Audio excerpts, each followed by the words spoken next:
1 июля. Пошла гроза. И вот такая картина в квартире. 3-й этаж. На верхнем этаже, на 4-м, балкон не застеклен. И такая вот картина. Вот. Потекло все. По стенам. Пошли подтеки с балкона соседского выше этажом. Вот ведро.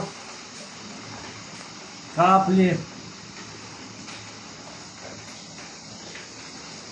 Вот что значит не застеклить балкон. К чему приводит затоп.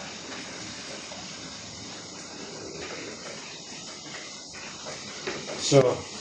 А сейчас от нас может и на 2-й этаж протечь. И потом кто виноваты? Погодные условия или соседи, которые балкон не застеклили? Бля, я не знаю, что делать. Трещина, ну вот по трещине все.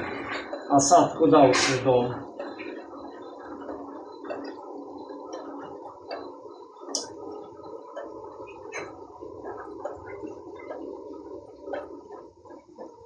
Ну що, ну і буде поки тепер місяця, буде з балкона їх ще этой, бляха, шваброй протирать пол. Что буду ходить шваброй придется?